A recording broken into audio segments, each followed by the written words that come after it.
Programme میں ایک بار پھر خوش آمدید ناظرین محترم. آپ کے سوالات ہیں اور رہنمائی کے لیے ہمارے ساتھ موجود ہیں ہمارے بہت ہی محترم جناب حضرت امیر محمد اکرم بابان صاحب. حضرت جی اگلا سوال پروگرام میں شامل کرتے ہیں. فرزانہ حسین ہے گجرانوالہ سے. حضرت جی ہم یہ اکثر پڑھتے ہیں کہ دوسروں سے نیک گمان رکھنا چاہیے، لیکن مہربانی فرما کر یہ رہنمائی فرما دیں کہ حسن ظن کی حد کیا ہے؟ حسن ظن ایک کیفیت ہے، کیفیات کی حدود نہیں ہوتی. ٹھیک ہے.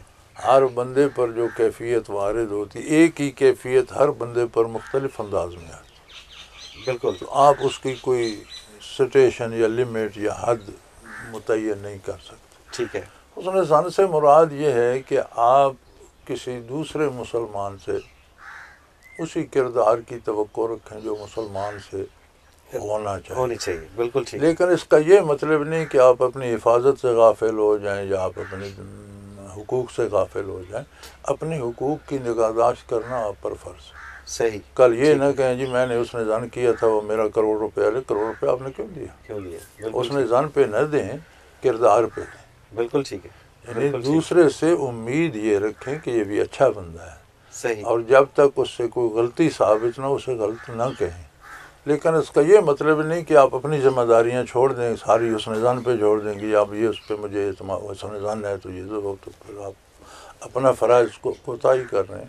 بالکل ٹھیک. اس میں حد مقرر نہیں کی جاتی. اپنے فرائض کو ضرور دیکھنا چاہیے اور دوسرے سے اچھی امید رکھنی چاہیے. بالکل صحیح. بالکل صحیح. میجر نصر اللہ خان راہ والی کینٹ. حضرت جی آپ سلسلہ نقشبندیہ اویسیہ کے شیخ ہیں. میرا سوال یہ ہے کہ پیری مریدی کا اصل مقصد کیا ہے؟ یار پیری تو بڑھاپے کو کہتے ہیں اور مریدی ارادے سے ہے. ارادے سے. جب آپ کسی سے کچھ لینا چاہتے ہیں تو یہ مریدی ہے. آپ کا ارادہ ہے کہ یہاں سے مجھے بھی کچھ مل جائے. صحیح. پیری بزرگی کی علامت ہے. صحیح. پیری مریدی ہے کیا؟ میں پہلے بھی عرض کر چکا ہوں کہ ہر لفظ، ہر جملے، ہر بات کا ایک ایفیکٹ بھی ہے، اس کے کیفیات بھی ہیں. صحیح. اللہ کے رسول کی ارشادات کی کیفیات. جو ظاہر الفاظ کو جانتا ہے اور اس کے پاس کیفیات نہیں ہے وہ عالم ہے، آپ اس سے ظاہر الفاظ سیکھ سکتے. صحیح. بالکل ٹھیک. جو ظاہر کو جاننے کے بعد کیفیات سے بھی آگاہ ہے وہ بزرگ ہے، پیر ہے. آپ مرید میں ارادہ کرتے ہیں وہ کیفیات حاصل کرنے کا اصل مقصد یہ ہے. اچھا کچھ پیر، پھر بات پیروں کی آ جاتی ہے، کچھ پیر کہتے ہیں جی آپ صرف یہاں تک آ جائیں، بیعت کر لیں اور جنت میں ہم آپ کو لے جائیں. یہ فضول افسانے ہیں، یہ تو لوٹنے کے بہانے ہیں. جنت میں لے جانے کی کوئی ضمانت نہیں دے سکتا. ہر ایک کا معاملہ اللہ کریم کے ساتھ ہے اور ہم یہ فیصلہ کرنے کے مجاز نہیں کہ یہ جنتی ہے یا یہ جنتی نہیں ہے. اس کا فیصلہ وہ جانے، اس کی مخلوق جانے. صحیح. اور پیر کا اصل جو مقصد پیر کا اصل مقصد یہ ہے کہ آپ پر جو احکام شریعت پہنچتے ہیں وہ صرف الفاظ نہ پہنچیں، ان کی کیفیات بھی آئیں. صحیح. بالکل ٹھیک. جب آپ کو نیکی کا حکم ملے تو اس نیکی کی لذات بھی آئیں اور آپ نیکی اختیار کریں. سبحان اللہ. جب برائی کی بات آئے تو آپ کے دل میں برائی کی تلخی بھی آئے اور آپ اسے بھاگیں. صحیح. کہ یہ میں نہیں کروں گا. سبحان اللہ. سبحان اللہ. اور یہ کیفیات آپ کو جو دیتا ہے وہ پیر ہے، جو لیتا ہے وہ مرید ہے. باقی کام اللہ کے ہیں. کسی کو اولاد دے نہ دے، پیسہ دے نہ دے، صحت دے نہ دے، یہ پیر کی ذمہ داری نہیں ہے. پیر آپ اس میں زمانے کے بکھیڑوں میں دھکے کھا رہا ہوتا ہے، بیمار بھی ہوتا ہے، صحت مند بھی ہوتا ہے، غریب بھی ہوتا ہے، امیر بھی ہوتا ہے، با اولاد بھی ہوتا ہے، بے اولاد بھی ہوتا ہے. ہم نے ایسے پیر بھی دیکھے جن کی اپنی اولاد نہیں تھی، لوگوں کو انہوں نے بڑے لڑکے دیے. صحیح. تو یہ تماشے ہیں. یہ تماشے. بالکل صحیح بات ہے. حضرت جی ماریہ حسین سیالکوٹ سے، نبی اکرم صلی اللہ علیہ وسلم رحمت للعالمین ہیں، ان کی تھوڑی سی وضاحت فرما دیں. اس کی تھوڑی سی وضاحت فرما دیں. یہ تھوڑی سی تو نہیں، یہ تو زندگی کا مضمون ہے. اور ماحصل اس کا یہ ہے کہ دنیا اور دنیا میں جو کچھ ہے اس کا ملنا بھی رحمت ہے، لیکن وہ مومن و کافر کو یکساں مل رہا ہے۔ بالکل ٹھیک۔ حضور کائنات کے لیے رحمت ہیں کہ کائنات کو جو ذرہ معرفت الہی کا نصیب ہوتا ہے وہ بغیر حضور کی وساطت کے ممکن نہیں ہے۔ بالکل ٹھیک، سادہ سی اور سمپل سی بات ہے۔ بالکل صحیح، بالکل صحیح۔ حضرت جی طاہر مجید سرگودا سے شیخ کامل کی خصوصیات تو اکثر پڑھنے میں آتی ہیں، رہنمائی فرما دیجیے کہ ایک مرید باصفا میں کیا خصوصیات ہونی چاہیے؟ آپ نے خود ہی خصوصیت بیان کر دی، مرید باصفا ہوگا تو بات ہو گئی۔ بات ہو گئی۔ باصفا سے مراد یہ ہے کہ اس کی خواہش وصول اللہ کی ہو، دنیا کی خواہشات اس میں نہ ہو تو باصفا ہوگا۔ باصفا ہوگا، بالکل ٹھیک بات۔ اگر مریدی میں دنیا گھسیڑی ہوئی ہے تو وہ تو اللہ جانے اس کا کام جانے، وہ تو شرک کر رہا ہے، اللہ کے ساتھ پیر کو ملا رہا ہے، تو وہ تو باصفا تو نہ ہوگا۔ بالکل صحیح۔ تو مرید باصفا ہوگا تو آپ کی بات میں یہ جواب ہے، سارا کام ہو گیا۔ بالکل ٹھیک۔ طلب الہی ہوگی، ان کیفیات کی طلب ہوگی تو اللہ کرے پیر کے پاس ہوں تو وہ مل جائیں۔ صحیح۔ پیر صاحب کے پاس ہی نہ ہوں تو وہ بھی بیٹھ رہے ہیں، وہ بھی بیٹھے رہے، عمر گزر جائے گی۔ اچھا، یہ ایک اور سوال ہے مسز نعمت شاہکوٹ سے۔ ہر روحانی سلسلے کا ایک شجرہ ہوتا ہے، کیا اس شجرہ کے پڑھنے کی برکت بھی ہوتی ہے، اور یہ بھی کہ اسے پڑھنا کس حد تک ضروری ہے؟ یہ میں نے بھی اکثر یہ دیکھا ہے کہ ارشادات ہیں نا حدیث پاک، جی جی، سب کی سندیں ہیں۔ ٹھیک ہے۔ اس کی سند ہوتی ہے کہ کس نے کس سے یہ حدیث سنی، صحیح، اس نے کس سے سنی، اس نے کس سے سنی، پھر وہ نبی اکرم صلی اللہ علیہ وسلم تک جاتی۔ سبحان اللہ۔ اسی طرح برکات کی بھی سند ہے، کس نے کس سے حاصل کی، اس نے کس سے حاصل کی، اس نے کس سے حاصل، یہ حضور اکرم صلی اللہ علیہ وسلم تک جاتی۔ تو جس طرح سند ہوتی ہے حدیث کی، اسی طرح شجرہ تصوف اور کیفیات کی سند ہوتی ہے۔ سند ہے، بالکل ٹھیک بات ہے۔ اور بے سند بات تو چلتی نہیں، ہر بات کی کوئی سند اور دلیل ہونی چاہیے، تو یہی اس کی حیثیت۔ بالکل صحیح، بالکل صحیح۔ عبدالحلیم دبئی سے، ہر منزل کی راہ میں سنگ میل ہوتے ہیں، راہ تصوف کے سنگ میل کیا ہے؟ قدم قدم پر ہے۔ اچھا، آپ کیفیات کی تعین تو نہیں کر سکتے نا۔ میں اور آپ ایک صفحے پر ہم سبق ہیں، الفاظ بھی ہم ایک جیسے یاد نہیں رکھ سکتے، ایک جیسی ادائیگی نہیں ہے، آپ کی الگ ہوگی، میری الگ ہوگی، بے شک، آپ الگ سمجھیں گے، میں الگ سمجھوں گا۔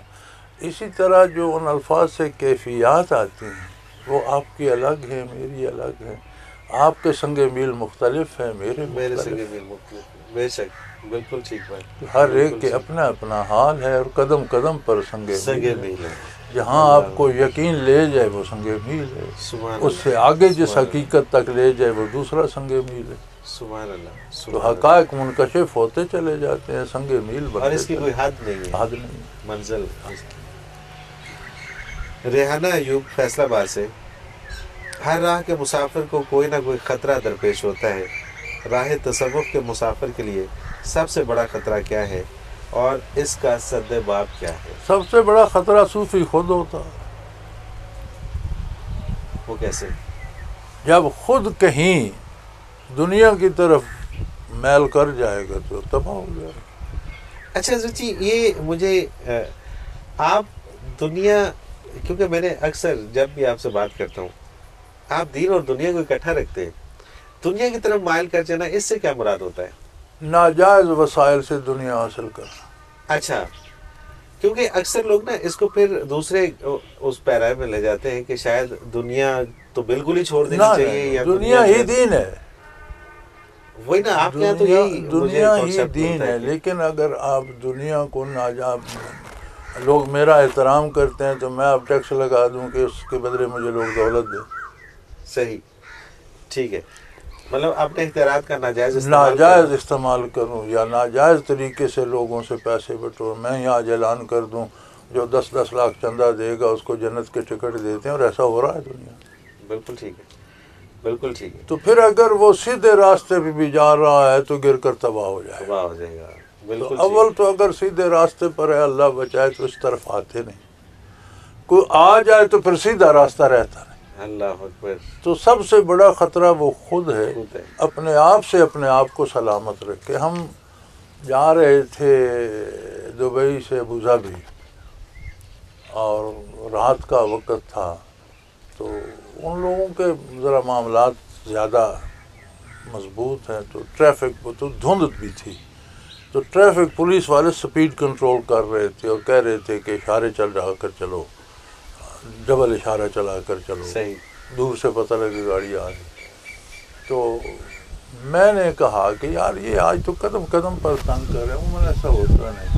وہ جو ہمارا ساتھی تھا وہیں کا دبئی کا، وہ کہنے لگا they save us from ourselves۔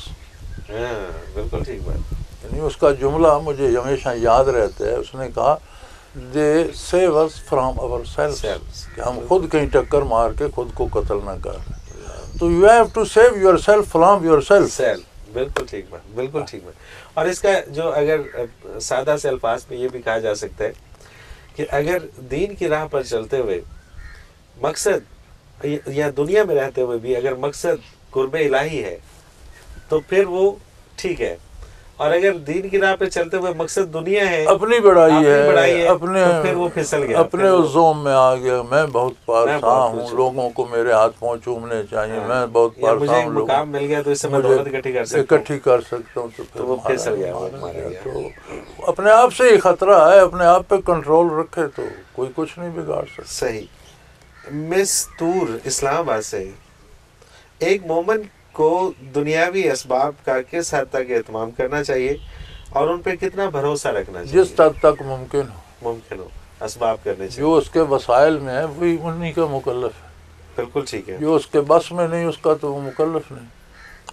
بھروسہ اسباب پہ نہیں ہوتا، بھروسہ مسبب الاسباب پہ ہوتا۔ اسباب اختیار کرنا اطاعت الہی، سبحان اللہ، نتیجہ مرتب کرنا اس کا کام ہے۔ بھروسہ اس پہ ہونا چاہیے کہ جو مجھے حکم دیا تھا اسباب میں نے کر لیے، وہ کریم ہے، جو اس کے ہاتھ میں وہ بھی ضرور کرے گا۔ سبحان اللہ، سبحان اللہ۔ وہ اقبال کا شعر مجھے یاد آ رہا ہے کہ تقویٰ اس کو کہتے ہیں کہ خنجر تیز رکھ اپنا، پھر اس تیز خنجر کو مقدر کے حوالے کر، یہی چیز۔ تو اسباب اختیار کرنا عبادت ہے اطاعت الہی جو اپنے اختیار میں، بالکل۔ اس کے بعد اچھے نتیجے کی توقع اللہ سے رکھنا چاہیے۔ یہ نہیں کہ میرا اسباب مضبوط ہے ضرور نتیجہ آئے گا، نہیں، ایسا نہیں ہے، ایسا نہیں ہے۔ نتائج اس کی طرف سے آتے ہیں، اس پہ امید رکھنی چاہیے۔ اپنے تئیں جو ہو سکے میکسیمم وہ کر دیں، اور اس کے نتائج اللہ تعالیٰ کی۔ حضرت جی ایک بریک پہ جانا ہے۔ ناظرین محترم، اگر آپ بھی اس پروگرام میں شامل ہونا چاہیں تو اسکرین پہ ہمارا نمبر موجود ہے، نوٹ فرما لیجیے 0333455021، اور اسی طرح سے ہمیں آپ میل کر سکتے ہیں۔ ای میل ایڈریس اسکرین پہ موجود ہے questions@almurshid.tv۔ آپ ہمیں اپنا سوال ای میل کر دیجئے یا SMS کر دیجئے، اس پروگرام میں ضرور شامل کریں گے۔ ایک مختصر کمرشل بریک، اس کے بعد حاضر ہوتے ہیں، ہمارے ساتھ رہیے گا۔